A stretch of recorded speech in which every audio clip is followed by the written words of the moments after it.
Hello, welcome to ECE 113. I'm so glad you're back, and amazingly, we are already in week 4 of our course. So this is our final week. Please keep in mind that all assignments are due this Sunday by midnight, so be sure and use your time wisely. Our next course, ECE 115, Family, Community, and Early Education, will begin on Monday. So, we don't waste any time. We move right along, and I think you'll enjoy the next course as well. Today we're going to talk a little bit about how to teach children's art. And I know for you guys, from reading the textbook, from seeing the information on Pinterest or on the internet, that we could probably spend many, many months just studying teaching art, movement, and an expression. We sort of have to move along quickly. But I hope that you will continue adding to your Pinterest boards on these subjects because these are activities that you're going to use quite a bit in the classroom. And it's great to have those boards ready for inspiration depending on what unit you're covering, what holiday it is. So please keep building on those Pinterest boards. So first of all, why is art important? Well, we've got the social and emotional aspects of it, that it is very therapeutic, and you've probably noticed that some schools even have art therapy, art therapists that come work with children. So we know that when children are producing art, they're more relaxed, and sometimes they're sharing then what's going on in their lives. So it can be very strong feelings coming out that we can address and talk about. It also allows choices. So hopefully you have a wide variety of supplies that they can use to make art. They get to express themselves, their own interests, their own perceptions, and their own style. And if you think about it, sometimes children are very hampered in those areas. They're sometimes told what they're going to wear every day, what they're going to eat every day. So maybe in this artistic area, they get to have that expression of choosing what they love.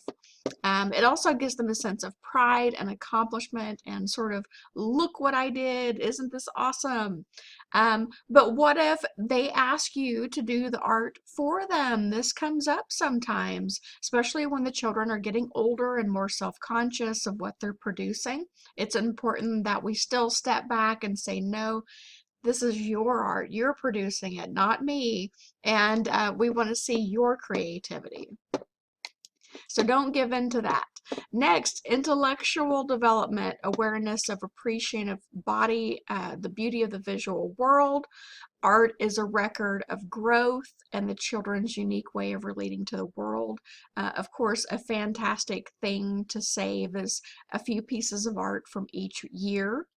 Your child has been on this earth so that you can see how they've changed. And I know some teachers will create art portfolios that they begin at the first of the year and randomly put samples of their art in there throughout the year. And then at the end, you can see how much your child has changed.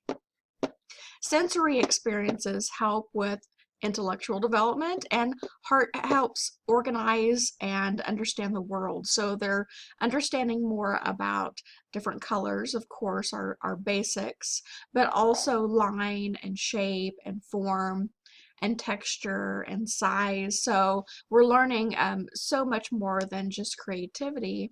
We're learning how to connect this to what's in their world as well. And then lastly, physical development.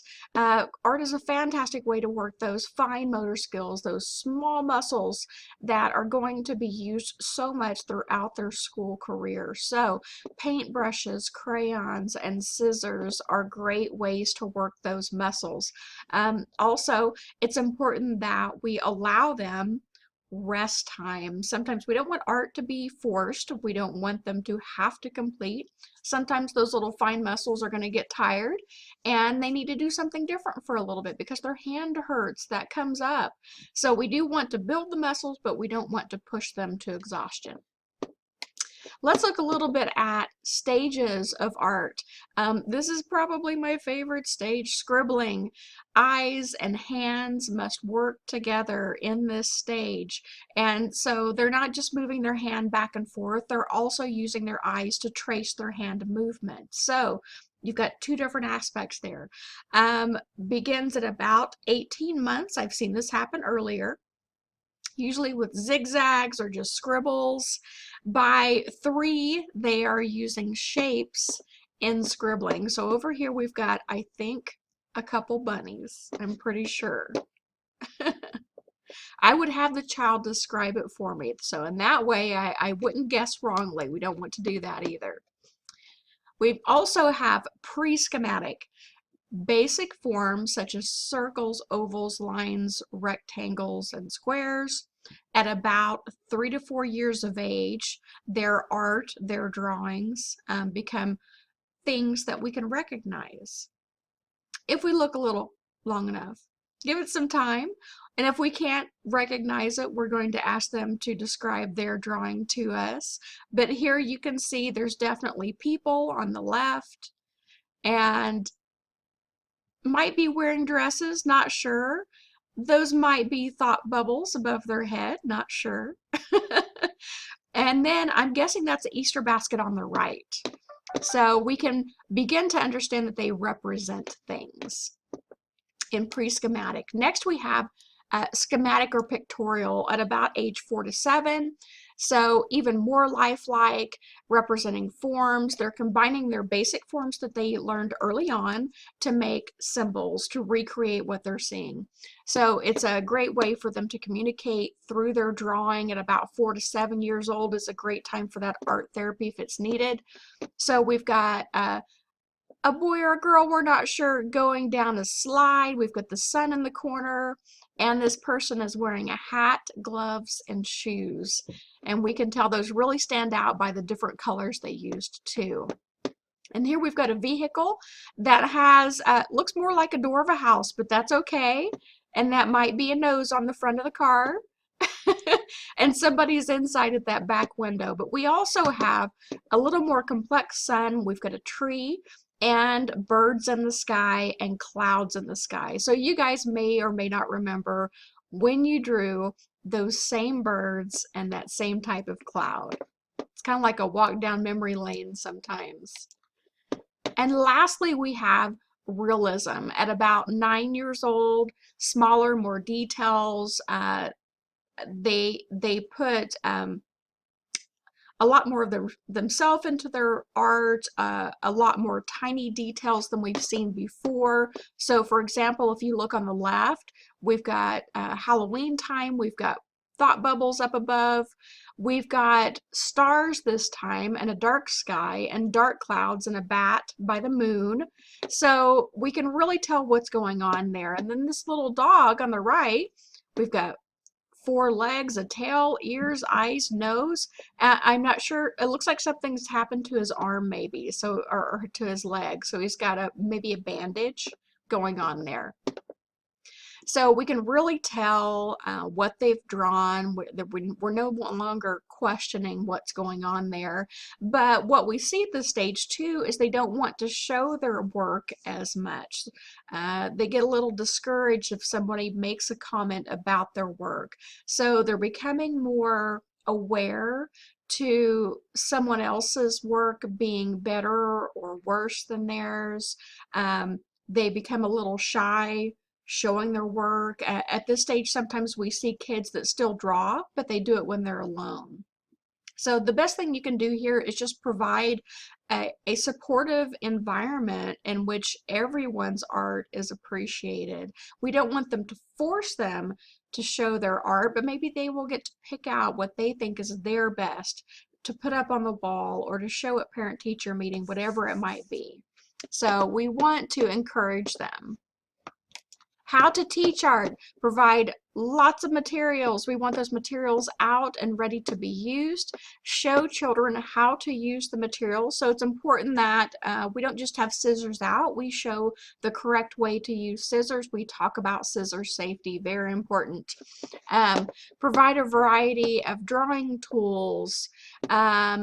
Don't make models that they then have to copy. We want them to be able to create on their own, their free expression. Get excited about the discoveries they make, maybe mixing colors together or different textures. And we should always expect a mess. So provide smocks, cover tables, and if you're going to be doing something that's in particularly really messy, be sure and warn the parents a few days ahead of time that maybe this would be a great day to not send them in their best clothes, just in case. We need art clothes for Friday. Be sure and point that out. Okay, each child should feel his art is taken seriously. So don't joke around about their art. Understand that it's commented on and that it's appreciated. So even though we see something that we see as funny, we need to realize that children don't understand humor sometimes at these younger age, and they definitely don't understand sarcasm. So we want to keep our comments real and positive. Don't judge, don't assume something is something else when it's not. Again, ask the child if you're unsure. For instance, what does it represent? Tell me about it. Tell me about your drawing. How is it organized? How did you come up with this idea? What is it about? So there's lots of different ways you can rephrase that question so that they then go into describing what that art is. I like this. I paint what I see. If you look at the drawing, you'll see it's just legs and feet. And that would be the level that he's on, is legs and feet level. So very realistic there. Final thoughts on art. Give them free choice. Let them develop that independence in the things that they create and the things that they use to create their art. Put them on display, have a designated art display area. I've seen some classrooms where they put maybe a quote about art up high and then a big open space where art can be placed as it's created. Remember that it is a process, not a product, that's important. So they're learning as they create. Here's some examples of some art activities for children that you might use. Again, look on Pinterest, look on the internet. Homemade Play-Doh, somebody made that as their art activity for our assignment last week. Goofy Glop, GAC, and Oblig are so much fun. Recipes, again, are on the internet. Common supplies. Texture pictures with sandpaper and crayons are fun, a totally different way to draw. Having a light table so that they can see through what they're drawing, and it provides nice mellow light. Tissue paper art, crayon resist, bubble painting, paint blots, finger painting, using shaving cream or Cool Whip with a little bit of dye, a little food dye in there is great for finger painting. Easel painting is great because they get to do it standing up, and so the full body is more involved in this process. Creating collages out of old magazines. You can ask for these to be donated from parents. Salad spinner art. You guys have probably seen those salad spinners we used back in the day. Crayon rubbings, colored bubbles, marble painting. I've seen lots of that recently, and stamping from lots of different items that you can bring from home, such as cookie cutters, sponges, potatoes. We can make a stamp out of almost anything. So just a few ideas. I could go on and on, but you guys know where the great resource is to find those ideas. And lastly, any questions? If you have any questions, please contact me. I'd be happy to help out, to help clarify anything that you're unsure of. And have a great rest of your week, guys. Bye-bye.